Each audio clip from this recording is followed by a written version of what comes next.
안녕하십니까. 창원 수옥뉴스 김현정입니다. 맑고 깨끗했던 마산만 해수욕을 즐겼던 그때 그 시절을 아시나요? 하지만 1970년대 이후 산업화를 거치면서 급격히 변했습니다. 수영은 물론이고 물고기도 살 수 없는 죽음의 바다라는 오명을 얻었고요. 2000년에는 스스로 자정 능력을 상실해 특별 관리를 받아야 하는 해역이 되고 말았습니다. 지금의 모습은 어떨까요? 그래서 한번 찾아가 봤습니다.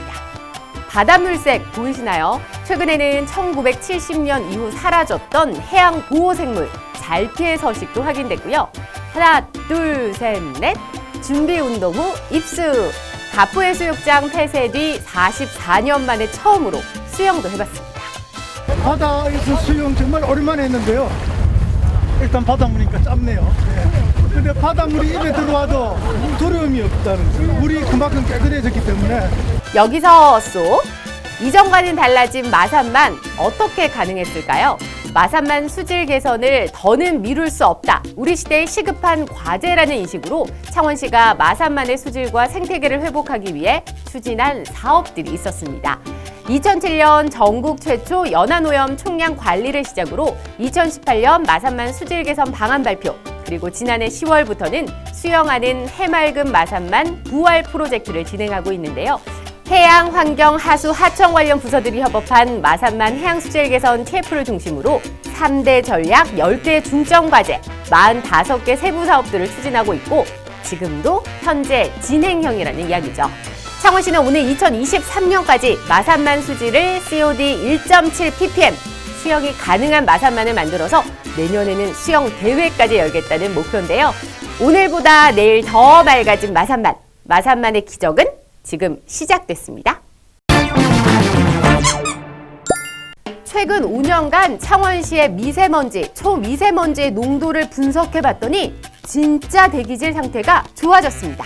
1분기 대기질 개선은 기상 요인과 코로나19 등에 인한 경제 활동 축소 등의 영향이 있을 수 있으나 이는 2018년 8월 수립된 미세먼지 저감을 위한 미세먼지 저감 6+4 대책?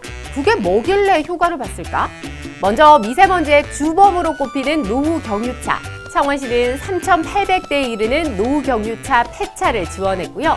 여기에 달리는 공기청정기라고도 불리는 전기 수소 시내버스를 도입하고 친환경 자동차도 보급했습니다. 미세하고 복잡한 표면을 가진 잎이 미세먼지를 흡수, 흡착한다는 사실 알고 계시죠? 당연히 나무들이 많은 숲이나 공원은 미세먼지를 줄이는 효과가 있겠죠? 그래서 창원시는 미세먼지와 소음방지 도시소 2개소, 걸어서 10분 거리 쉼터 24개소 등을 구성하기도 했습니다. 창원시의 미세먼지 6+4 대책이 미세먼지를 줄여준다는 게 입증됐으니 여기서 쏙! 창원시는 더 강력한 미세먼지 종합대책을 발표했습니다. 오는 2022년까지 5개 분야 16개 대책을 추가했는데요. 이제 미세먼지 배출 농도를 확인하는데도 과학화, 첨단화가 필수적이죠. 대기 측정 TF를 중심으로 좀 더 촘촘한 감시에 나서고 미세먼지 고농도 시기에는 계절 관리제 도입 등을 추진합니다. 목표는 오는 2022년까지 초미세먼지 농도 환경 기준인 15 마이크로그램 달성. 미세먼지 걱정 없이 편하게 숨 쉴 수 있는 창원, 벌써 기대되는데요. 마산만을 살리고 미세먼지 없는 창원 하늘을 만들기 위한 구체적인 내용이 여기에 담겨 있습니다. 바로 창원시 미래 10년을 이끌 환경 비전인데요. 두둥! 새 환경 비전은 2030 스마트 기후환경 도시 창원입니다. 기후 변화를 넘어 기후 위기의 시대를 살고 있는 우리, 지금의 문제를 해결할 수 있는 건 창원시 혼자만의 힘으로는 부족합니다. 자동차를 적게 타고 자전거를 타거나 대중교통을 많이 타면 됩니다. 그리고 마지막으로 플라스틱 사용을 줄여야 합니다.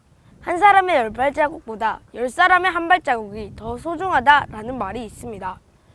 우리도 이 말처럼 다 함께 노력하기 위해 노력합시다. 화이팅! 이번 주 소식은 여기까지입니다. 구독 꾹, 꾹꾹 깍깍, 소문 뿅뿅. 다음 주에 만나요. 안녕!